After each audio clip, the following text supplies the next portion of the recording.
Hola, ¿qué tal? Muy buenas noches. Mi nombre es Jaime Chincha y en el Perú de hoy nada está dicho. En minutos estará con nosotros de manera virtual la fiscal de la Nación, Zoraida Ábalos, en una entrevista que seguramente dará que hablar. Pero antes vamos con el repaso de los principales acontecimientos del día, que no han sido poca cosa.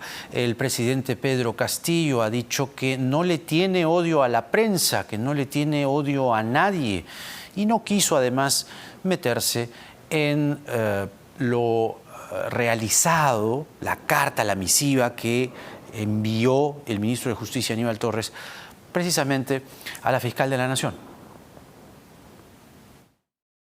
He optado por no darle importancia a esos dimes y diretes, ya lo dije públicamente, ¿no? Creo que hay que abocarnos a los grandes problemas que tiene el país, ¿no? No le tengo odio a la prensa, yo no le tengo odio a nadie, pero lo primero que hay que hacer con la prensa es ordenarnos. ¿No? Yo creo que hay que ordenarnos, hay que estructurar qué cosa, en qué momento vamos a conversar, ¿no? De acuerdo, hay que ordenarnos, pero también hay que aceptar o por lo menos tramitar las solicitudes de entrevista que, cuando menos desde este programa, se han hecho al presidente Pedro Castillo. Así que si está ordenándose, como él bien lo ha dicho, esperamos su respuesta a nuestra solicitud para tenerlo aquí en el estudio y hablar ampliamente de los temas que tanto le interesan al país. Pero la noticia desagradable de la jornada ha sido la protagonizada por el premier Pedro Castillo, quien le habló en quechua a un reportero de Latina. Manason alinta chujamutranqui, ningriquita alinta kichari. Nishaikita no kan maniacone, Comisión de Ética chaipe, rimacuchun chaipe, pampachacuchun kairime inis. Cheita alinta. Le pediría que en castellano. Disculpen el lapsus, quise decir premier Guido Bellido. El mismo señor Bellido, después, él quiso decir, hombre, ¿por qué no entiendes? ¿Por qué no hablas bien? Tus oídos no escuchan bien. Abre bien tus oídos. Te estoy diciendo que he pedido a la Comisión de Ética que se hable ahí lo que he dicho. Lo dijo en quechua. No sonó esta vez a una suerte de reivindicación, ¿no? Como en el Congreso, ¿no? Pero después, al mismo reportero de Latina, le dijo esto. Pero ya entiendes. No, pero ya escuchas, digo, ya escuchas, ya entiendes. Le pregunto. El día de mañana vamos a inspeccionar y vamos a garantizar de que a las 7 de la mañana, para que ya se inicie la reactivación progresiva. Pero mañana, 7 de la mañana estamos El día de mañana se restituye el tema. Así es. Tienes que lavarte el oído, porque... ¿Perdón? Tienes que lavarte el oído porque no escuchas. Lavarte el oído. Caramba. La señora Dina Boluarte, vicepresidenta de la República, dijo esto. Escuchemos. Estamos trabajando y recolectando las firmas para ese referéndum de una asamblea constituyente, aun cuando seguramente el Congreso también tiene las facultades. Pero el Congreso, ¿qué tiempo tiene con esta Constitución y no han hecho ningún cambio que valga la pena? Ustedes la han escuchado, ¿no? Estamos trabajando en la recolección de firmas para una asamblea constituyente. Pero a las 6:32 de la tarde, la propia señora Dina Boluarte, esto parece Dina versus Dina, en el Twitter dijo lo siguiente en relación con una declaración vertida en la ciudad de Cañete. Algunos medios señalan que estaría participando en la recolección de firmas para convocar a un referéndum a fin de definir una asamblea constituyente. Quiero indicar que esta aseveración no se ajusta a la verdad. Perdón, pero acabamos de escuchar lo que ella misma ha dicho. O sea, ella misma se desdice de sus afirmaciones. Interesante, por usar un término amable. El ministro del Interior, Carrasco Millones, se refirió a qué hacer con los restos de Abimael Guzmán. Vamos a unirnos todos los peruanos sin excepción, y una de las formas, uno de los símbolos que iniciaría esta nueva etapa sería, a mi opinión, que se incinere el cadáver, que ya no es sujeto de derechos. Lo que necesitamos es una fórmula legal que no ha existido, pese a que han pasado más de 5 gobernantes, no se tomaron el tiempo de emitir una disposición legal. Se metió al tema el ministro del Interior. Precisamente vamos a conversar a continuación con la fiscal de la Nación, Zoraida Ábalos, quien ha tenido la gentileza, la deferencia de aceptar una entrevista con nosotros. Nuestra invitada estelar de esta noche ha enviado al Congreso un proyecto de ley que faculta a un juez o a un fiscal disponer del destino de cadáveres en caso de posible afectación a la seguridad y al orden público. Fiscal Zoraida Ábalos, ¿cómo está usted? Muy buenas noches, bienvenida al programa. Muy buenas noches, Jaime. Permítame hacer una pregunta técnica, si me lo permite, porque el proyecto, de por sí interesante, que tendrá que discutirse en el Congreso, porque usted ha enviado este proyecto o esta propuesta de proyecto de ley al Congreso, este proyecto de convertirse en ley, ¿puede aplicar para Abimael Guzmán? Lo pregunto porque ya murió, es decir, ¿se puede aplicar retroactivamente? Gracias por la pregunta. Mira, nosotros hemos enviado un proyecto que implica una modificación a la Ley General de Salud. Claro. Tu pregunta es si se puede aplicar retroactivamente. Entendamos que esta Ley General de Salud lo que prevé es la entrega de cadáveres, y el cadáver de Abimael Guzmán aún no ha sido entregado. Ajá. Asimismo, es importante este proyecto. Hemos establecido que, por ejemplo, se basa en un principio que establece el artículo 103 de la Constitución vigente. Sí. ¿Qué dice el 103? Pueden expedirse leyes especiales, ¿no? Porque así lo exige la naturaleza de las cosas, pero no por la diferencia de personas. Este mismo principio ha sido recogido en una sentencia del Tribunal Constitucional en el año 2019, la 002, que dice que efectivamente la Constitución prevé que se pueden dictar normas especiales siempre y cuando estén basadas en razones objetivas, debidamente justificadas. Vale decir, está refiriéndose justamente a la naturaleza de las cosas. Claro, claro. Ahora, con este proyecto de convertirse en ley, ¿qué destino tendrían los restos de Guzmán? A ver, la razón por la que hemos enviado este proyecto haciendo uso de la iniciativa legislativa que la ley nos da es justamente porque hay un vacío normativo. Hay un vacío normativo en esta ley general que establece que si los familiares, por ejemplo, no reclaman, se puede entregar, se tiene que, en un plazo, dicen, de 36 horas, tienen que entregarse el cadáver para donarse para estudio o, según las normas ya internas de medicina legal, ir a fosa común. Actualmente no hay fosa común, actualmente hay fosas económicas, que son tumbas pequeñas. Ajá. Entonces, nosotros, ¿el vacío cuál es? Nosotros lo que queremos es darle instrumentos ante el vacío normativo a jueces y fiscales, ¿no? Para que puedan disponer el destino final de estos cadáveres, cuando la entrega del cadáver, el traslado y los funerarios podrían significar la perturbación al orden público, a la seguridad nacional. Claro. Somos conscientes que el derecho a dar sepultura es un derecho fundamental, pero en este caso hay que ponderar. Tú sabes que los derechos fundamentales no son absolutos, en la medida que se pueden ponderar, y aquí habría que ponderar, ¿no? El derecho a darle sepultura y el derecho, ¿no?, de preservar la paz, el orden público. Claro. Ante este vacío normativo, como usted bien lo llama, y con la legislación tal y como está, ¿Elena Iparraguirre puede reclamar los restos de Guzmán? Nuestra normativa interna establece, a través hay un protocolo acá de tanatología, que el pedido tiene que ser a través de un recurso, de una solicitud con firma legalizada. He sido informada por el fiscal provincial que lleva este caso que no se ha cumplido con esa formalidad. Había una representante suya, quien se hizo llamar en la época senderista la camarada Berta, quien ha hecho como de depositaria de un poder de la señora Elena Iparraguirre, quien es vamos a decirlo así, una suerte de heredera de Guzmán. Bien podría, ¿no?, ser ello. Entonces, claro, usted dice que no tiene estructura legal o por lo menos consistencia esta solicitud. Así es. Entonces, ¿podría tácitamente el fiscal, digamos, se sabe que está en la tercera Fiscalía Especializada del Callao, este caso, ¿podría él tranquilamente ahora decidir o no?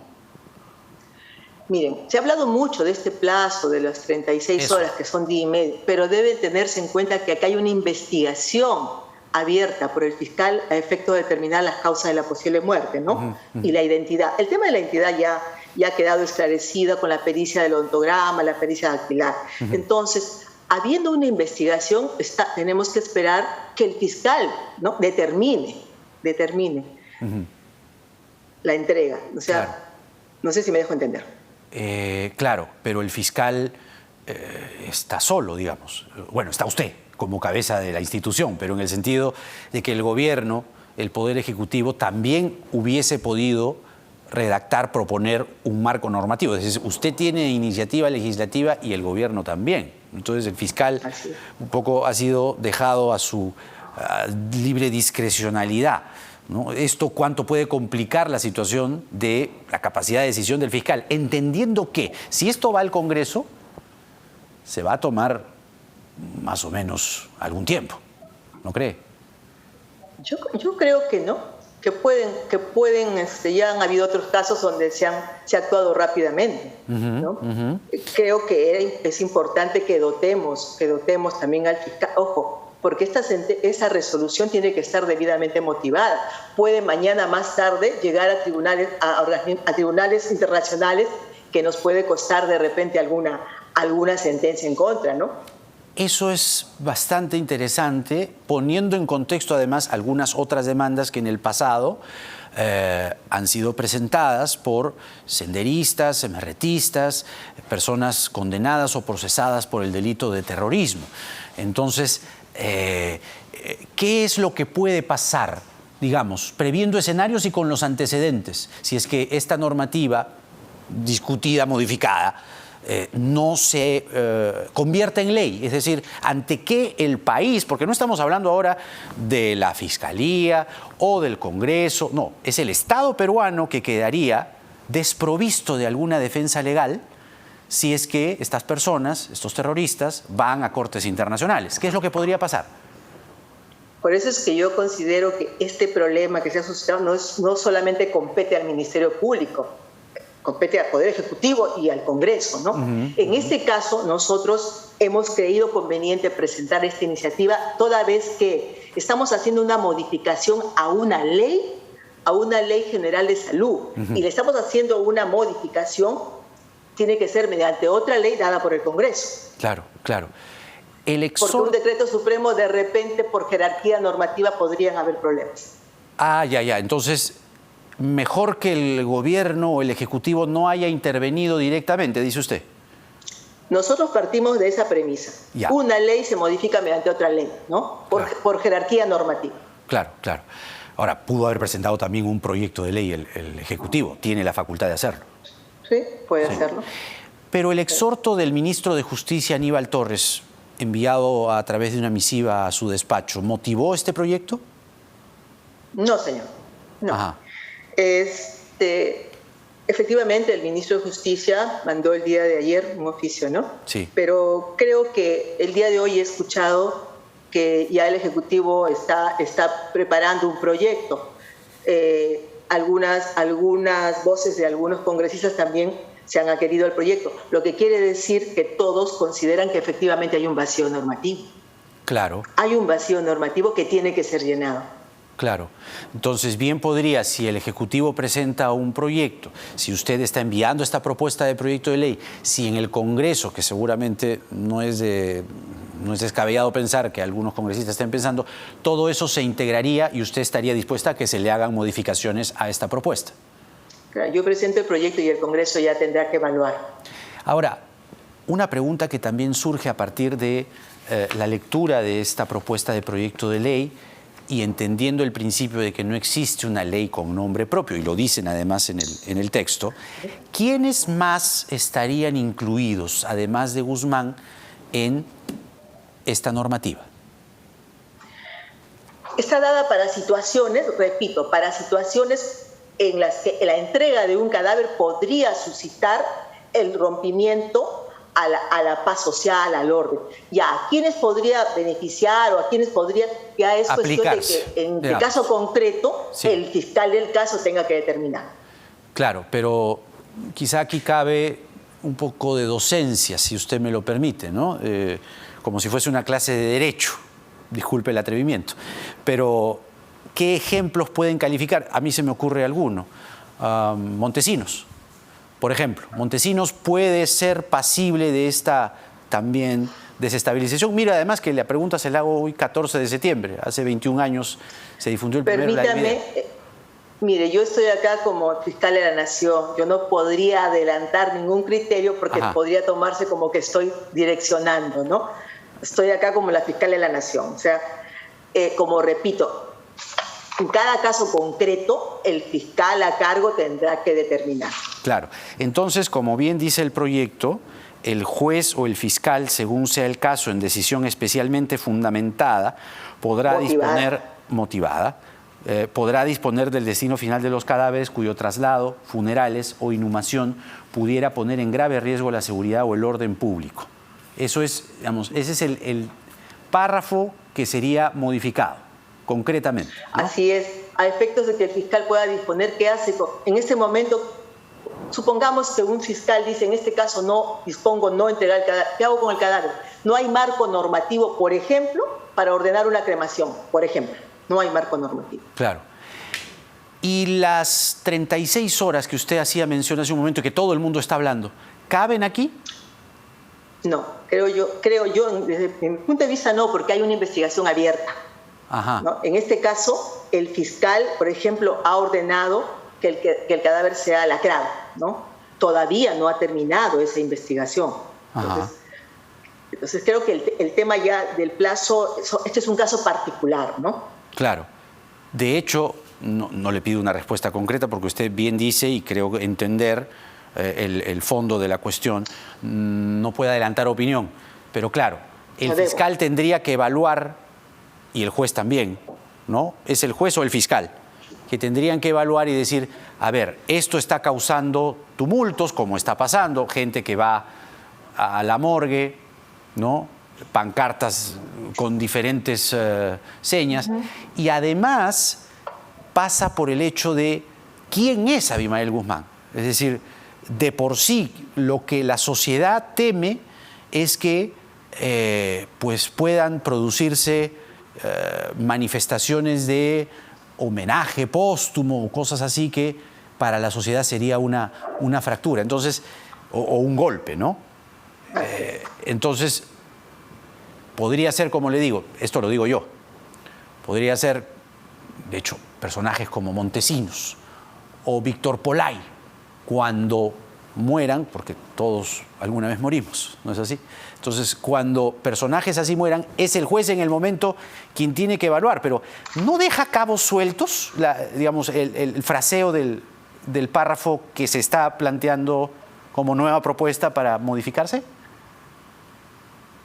Como le digo, aquí hay que ponderar derechos, En este caso, por ejemplo, no olvidemos que hay una investigación abierta cuyo plazo es de 30 días. Ya. ¿No? Está todavía la investigación bajo el amparo, bajo la competencia de un fiscal provincial.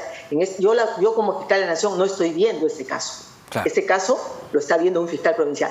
Yo lo que estoy haciendo es, en uso de las atribuciones que la ley me da, presentar este proyecto porque considero que hay que darle instrumentos legales al fiscal, llegado mañana más tarde al juez, para que pueda, ¿no?, disponer del destino final del cadáver. Era una situación que no se había previsto. Era una situación que no se había previsto, pero también, claro, uno podría fácilmente haberla anticipado, pero bueno, ya eso es otra discusión. Ahora, es interesante cuando usted dice, y yo le hacía la pregunta, el Congreso se puede tomar su tiempo, ¿no? Y usted dice, no, espera que no. ¿Cuánto tiempo puede permitirse, sin que entre usted a atribuciones propias del Poder Legislativo, pero ¿cuánto tiempo se puede permitir el Congreso discutir esto y convertirlo en ley? Básicamente por la investigación abierta. Repito, yo creo que dado lo singular de este caso, lo urgente de este caso, el Congreso va a tomar las medidas pertinentes, ¿no? Sería el exhorto que usted haría públicamente, que no se tomen mucho tiempo porque... Así es. Esto podría causar quebrantamiento a la paz social, al orden social, a la seguridad. Y creo que nadie quiere eso. Entiendo además que por motivos de seguridad el nombre del fiscal a cargo del caso es mejor no revelarlo. Así La es. pregunta es, sin evidentemente preguntar quién es, entendemos perfectamente la situación, pero ¿se le ha provisto de mayor seguridad a este fiscal para que haga su trabajo? Cuéntenos eso, por favor. Desde el primer día se tomó la previsión con el comandante acá que tenemos a cargo de la seguridad de pedir un redoble de la seguridad del local, ¿no? De la morgue, donde es más, el día de hoy mandé un oficio al ministro del Interior pidiendo, ¿no? Había un grupo de personas. Entonces, sí, se han tomado esas previsiones. O sea, se está cuidando la seguridad, nos dice usted, de este fiscal. ¿Tiene a cargo un equipo? ¿Él está solo? ¿Con cuántas personas trabaja? Porque, digamos, es un corporativo. ¿no? Es un corporativo, ¿no? Ajá. No le voy a dar... Es un corporativo que está trabajando. No está solo. Ya. No está solo. Ahora, claro, una manera de darle también respaldo, darle un soporte es este proyecto de ley. Es decir, le va a permitir trabajar con una legislación. Entonces, de ahí nuevamente lo de aquello de la exhortación al Congreso, ¿no? Entonces, eso resulta también fundamental. Sí, he escuchado algunas declaraciones y creo que se le va a dar prioridad a este Congreso. Es lo que yo puedo intuir de algunas declaraciones que he escuchado y he leído hoy día. Muy bien, fiscal. Le estamos muy agradecidos por esta entrevista. Creo que ha sido importante poder escuchar sus explicaciones en torno a este proyecto. Resulta interesante, además, porque sí, es verdad, no se había previsto una situación así. No se había previsto una situación así, claro, y eso también es una autocrítica como sociedad. No nos anticipamos a situaciones que puedan ocurrir.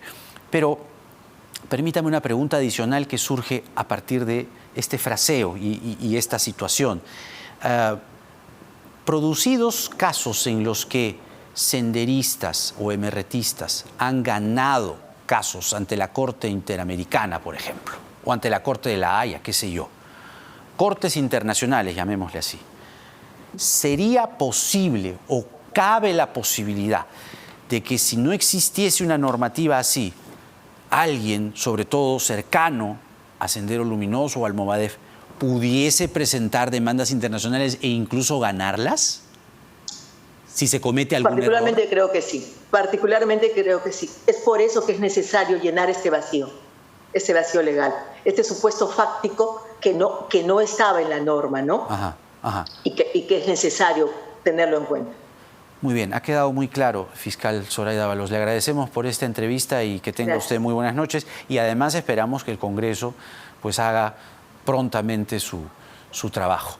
Ahora, solo se me ocurre... Sí, dígame, me parece que iba a decir algo.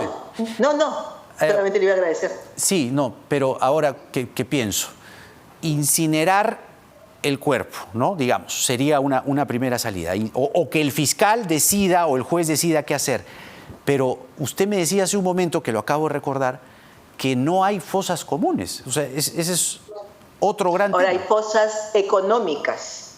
Ya. Y son visibles. Por eso que decíamos que es necesario dotar de, por ejemplo, entonces, la posibilidad que pueda incinerarlo, cremarlo o enterrarlo en un lugar secreto, un lugar donde nadie sepa, ¿no? Esa es la idea. Es que mire, este pie de página, ¿no? O este colofón de la entrevista también me hace ruido porque esa es una discusión que va a pasar en el Congreso. Es decir, no está muy claro, permítame, ¿no? No está muy claro exactamente dónde, porque si lo pone en algún sitio, pueden ir incluso estas personas, como fueron al mausoleo, ¿se acuerda? Hace unos años, ir y comenzar a rendirle culto. Es decir, yo no sé si es que sea oportuno llevarlo a algún lugar.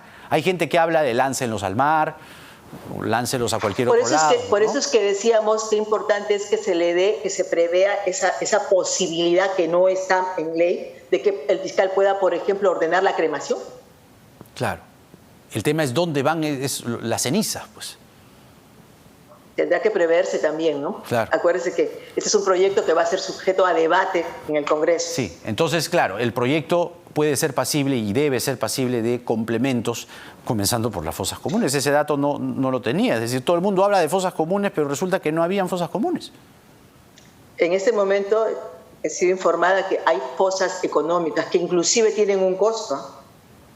Mire usted. Para el Ministerio Público. Y uno se imaginaba... Por ejemplo, en épocas de la pandemia, cuando hemos tenido el mayor índice, era un problema porque habían cadáveres que no eran recogidos por sus familiares y teníamos que ver qué hacíamos con eso. Nos llenábamos de cadáveres, teníamos que hacer las gestiones para las fosas comunes o económicas, pero eso tiene un costo para el Ministerio Público. Mire usted, qué interesante. Tantas cosas que hay que completar. Gracias, fiscal, nuevamente. Que tenga usted muy buenas noches. Gracias a ti, Jaime. Hasta la próxima. Buenas noches también. La fiscal de la Nación hablando de este proyecto de ley que faculta al juez o al fiscal, a un juez o a un fiscal, disponer del destino final de cadáveres en casos de posible afectación a la seguridad y orden público. No teníamos una legislación así. Y claro, si no se aprueba una normativa como esta, discutida, corregida, aumentada, lo que quiera, ¿podría el Estado peruano ser pasible de demandas ante cortes internacionales? Fíjese usted, entonces hay que ir con mucho cuidado, pasito a paso, en cerrar este capítulo nefasto, ¿no? Porque este personaje monstruoso, ¿no? Este genocida miserable, cuya muerte los peruanos de bien no lamentamos, puede sonar muy duro, pero no podemos lamentar la muerte de un genocida así, ¿no? Lo único que provoca decirle es hasta nunca. Podría, si uno hace malas cosas o las hace en caliente y quémenlo, destrocen, hagan lo que quieran, alguien puede decir, recoge el caso y lo lleva a cortes internacionales. Y la Corte, ¿qué puede decir? Lo primero que puede decir una Corte Internacional, ¿qué cosa es? No tienen una legislación. No, han cometido... todo tiene que regirse bajo el Estado de Derecho. Y esta norma va en esa línea. Así que lo siguiente es que el Congreso tome acciones rápidamente. Quizá una comisión especial y trabajenlo rápido. Vamos a hacer la pausa en el programa y vamos a hablar de lo otro que constituye este cierre, ¿no? Cerrar este capítulo. La memoria. La lucha política a la cual muchos rehuyeron, ¿no? Terroristas sanguinarios, genocidas. Sí, pero habían ideas que se instalaron en gente que hoy... pocos, pero hay... el jefe de la DIRCOTE ayer dijo que hay 57 comités departamentales del Movadef. Dato. Entonces vamos a hablar con la excomisionada Sofía Maher. Ella fue integrante, comisionada, repito, de la Comisión de la Verdad y la Reconciliación. Y más adelante el excongresista y comunicador Daniel Olivares, porque nada está dicho.